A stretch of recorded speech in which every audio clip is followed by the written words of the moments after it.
रामलीला नगरी के दानवीर और गरीबों के मसीहा माने जाने वाले समाज सेवी विलीन सेठ नथुलाल राणे भैया जी एवं सेठानी स्वर्गीय लक्ष्मीबाई राणे आजीवन परमार्थ पथ पर अग्रसर रहे।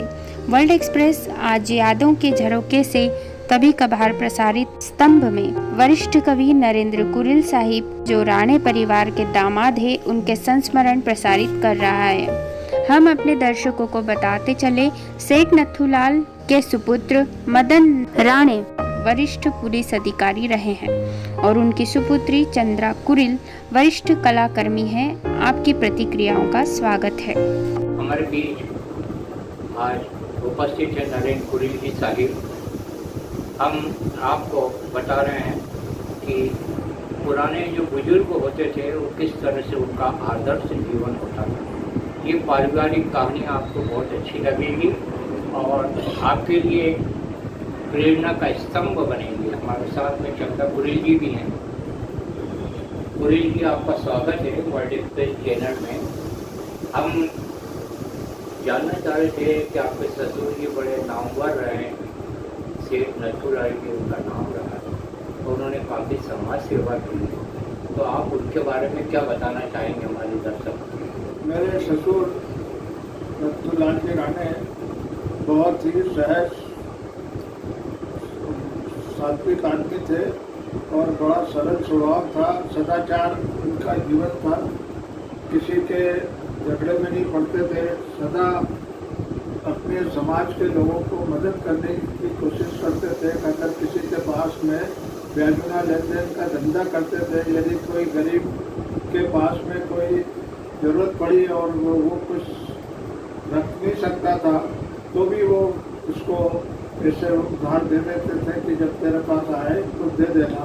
तो दुख समाज के लोगों के दुख सुख में काम आते थे और मदद करते थे। तो काफ़ी सात्विक व्यक्ति थी, उनकी नशे व्यसन से वो दूर रहते थे, क्या कहना चाहेंगे? वो बिल्कुल नशा तो उनके अंदर ना तो सिगरेट बीड़ी ये व्यसन तो नाम ही नहीं था। अपने टाइम पे कर्तव्य परायणता थी। जब समय पे दुकान को बैजुना लेन देन का तो समय पे बोलना बंद करना और दोपहर में थोड़ा सा विश्राम करते थे, आधा घंटा करीब, और फिर अपना काम करते थे। तो उनका कर्मयोगी थे वो। यानी परिवार को उन्होंने इतने ऊंचाइयों पे लाया कि पूरे समाज में उनका नाम, मध्य प्रदेश हो चाहे गुजरात हो चाहे महाराष्ट्र हो, सभी दूर उनका नाम चलता था कि सेठ साहब बड़े सज्जन आदमी हैं और सद्व्यवहार के हैं। तो ये मेरे लिए बहुत अभी भी मेरे को गर्व होता है कि मेरे ससुर इस प्रकार के। एक सवाल आपसे ये भी कि समाज के लिए भी, आपके समाज के लिए भी बहुत उन्होंने सेवाएं करी। हाँ, समाज के लिए धर्मशाला में वो हमारी बनती थी, बनी है अभी सूर्यवंशी कुरिल समाज की धर्मशाला। उसमें भी समय समय पर सहयोग बातचीत करते थे। कभी कोई सामग्री दे देते थे जिससे कि एक यादगार बनी रहे और वो अभी तक उनकी कई चीज़ें सुरक्षित थी। आपको वो पुत्रवाद स्नेह देते थे, आपको बेटे जैसे ही मानते थे, क्या कहना चाहेंगे? हाँ, जवानियों में तो मेरा भी एक, मैं अपने आप को तो तारीफ क्या करूँ, मैं भी एक सहज सरल स्वभाव का ही शुरू से व्यक्तित्व रहा है। अभी भी वही रहता है, मिलनसार हूँ, सबसे मृदुभाषी हूँ, सबसे अच्छे से मिलना, किसी की तकलीफ हो तो उसको मदद करना, ये मेरा स्वभाव है। और ये स्वभाव तो है ही है, बाकी मैं इसमें इनका भी सहयोग, मेरी धर्मपत्नी चंद्रा कुरिल का भी रहता है।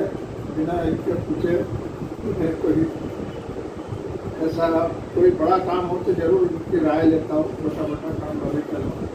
बाकी इनका भी मदद रहता है, मार्गदर्शन रहता है। एक यानी गुरु की तरह इन्होंने मेरे को सांसारिकता से भक्ति मार्ग पे लाने का काम इन्होंने किया। जैसे तुलसीदास जी को रत्नावली जी धार्मिक क्षेत्र में ले आई, उसी तरह से आदरणीय चंद्रा कुरिल जी ने प्रेरित किया साहित्यकार नरेंद्र कुरिल जी को कि आप एक भक्ति मार्ग की ओर जाएं, और आज इसका नतीजा ये है कि आप भक्ति मार्ग की ओर हैं। काफ़ी अच्छे भजन लिखते हैं। हम आपसे जानना चाह रहे थे कि आपके ससुर जी के कितने लड़के, कितनी लड़की और उनके नाम क्या थे? अब बड़े श्री मदन राणे, हाँ दूसरे हैं कांति कुमार राणे, हाँ जी, तीसरा ओम प्रकाश राणे, और बहनें थी इनकी, क्या नाम? मतलब उनकी पुत्री सब में बड़ी रमाबाई बोलते थे, रामकली बाई भी उनको बोलते थे। दूसरी मेरी पत्नी से बड़ी कमलाबाई है इनकी, और एक मेरी पत्नी चंद्रापुरी, और उससे छोटी एक और सब में है उषा सूर्यवंशी, जो यही सुदामा नगर में दी है। मेरे साड़ू भाई एडिशनल एसपी से रिटायर हो गए। पुरी जी, एक प्रश्न और है आपकी, कभी आपको गर्व की अनुभूति हुई हो? आपने कहानी सुनी है, लोग बताते हैं कि आप मुक्ति धाम में गए, आपकी सास जी की जब आपने तारीफ सुनी तो आपको लगा कि मैं सैठानी जी का दामाद, क्या कहना है? ये एक जीवन का एक बड़ी दिल्ली घटना है मेरे लिए। वैसे तो मुक्ति धाम में जाना होते ही रहता था, बाकी जब मुक्ति धाम में समाज के लोगों ने मेरी सास के बारे में जो बोला, कितनी लोगों, गरीब लोगों की मदद करती थी, जैसे कभी थोड़े पे बाढ़ आ जाए या कोई दुख तकलीफ पड़े तो हमारी सास उनको भोजन बना के या सामग्री दे देती थी, भिजा देती थी। जैसे समाज में बिन कहे भी वो भेजती रहती थी, त्यौहार है चलो ये कर दो, वो कर दो, तो गाय का हरे आम खिला दो, हरे चने खिला दो, ये सब पूरा यानी वो साल में कुछ ना कुछ करती रहती थी। उनके हृदय में भी दया भाव था। और जब मैंने अपनी सासू का ये माँ संसार में जब इतनी गरीबों की मदद करने और इसकी सुनी कि वो तो अन्नपूर्णा माता की तरह थी, किसी गरीब पे कहीं भूखी हो या कुछ नहीं हो तो उनके यहाँ भेज देना, ये मेरे को उस वक्त ये आभास हुआ कि देखो मैं भी कहाँ छोटा सा आदमी था और मेरी सेठानी कितनी दयावान थी, कितनी मदद करती थी। उस वक्त मेरे को पहली बार जिंदगी में गर्व की अनुभूति हुई कि मैं सेठानी का जवाई रहा। ये मेरे लिए एक बड़ी गौरव की बात हुई। आपकी सासू जी का क्या नाम? लक्ष्मीबाई बोलते थे, बचपन का नाम कुछ अलग हो। आपकी सासू जी का नाम लक्ष्मीबाई था और आत्मा अजर उम्र होती है। आज भी हम उनको स्मरण करते हैं और उनकी काफ़ी अच्छाइयाँ समाज के सामने, मानव लोगों के मानवों के सामने। एक अंतिम सवाल आज के साक्षात्कार का हम करना चाहेंगे कि सुरेश जी, आपने काफ़ी गरीबी देखी हो। कभी कभी ऐसा होता है कि गरीबी के कारण व्यवहार रुक जाते हैं, आपके साथ भी ऐसा कुछ हुआ हो तो वो तो हम अपने दर्शकों को नहीं दिखाना चाहेंगे।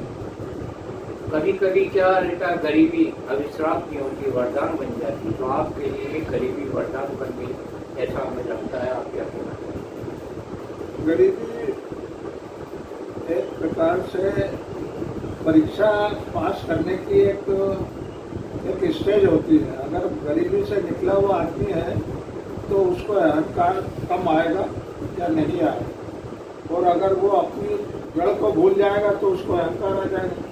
तो मेरे में अभी तक मेरी सर्विस को भी मैंने 35 साल करीब सरकारी सर्विस करी मैं, तो मेरा ये ध्येय रहता था कि किसकी काम है तो मदद कर दो, और किसी को कोई बाबू बुजुर्ग बैठाता था, इंस्पेक्टर बैठाता था तो वो मेरे को बर्दाश्त नहीं होता था, भैया इसका काम करो और जाओ।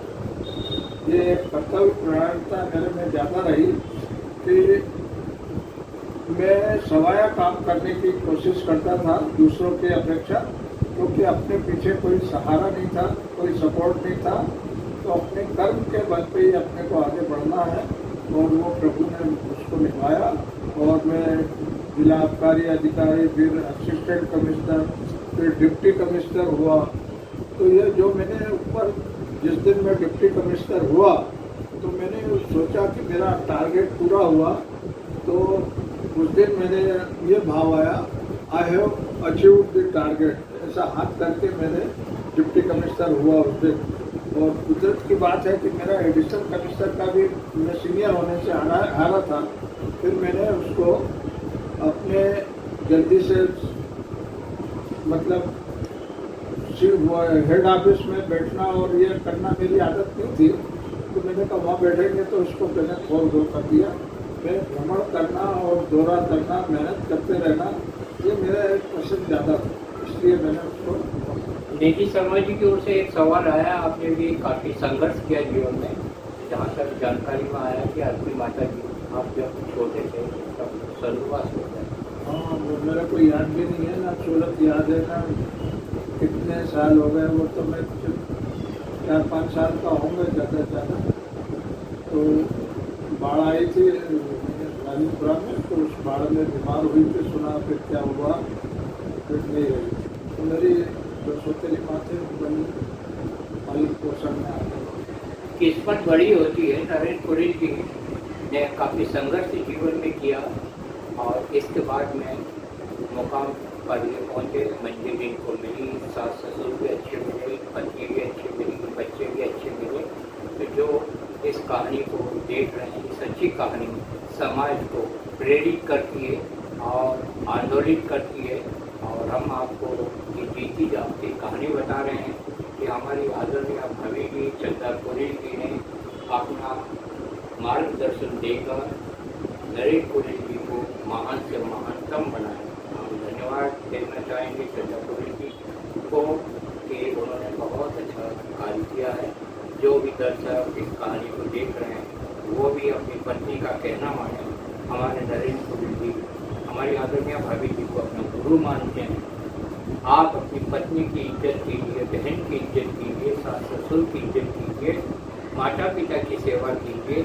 यही कहानी का सार है। बताइए ये कहानी आपको कैसी लगी। जय भारत, जय विश्व, माता पिता।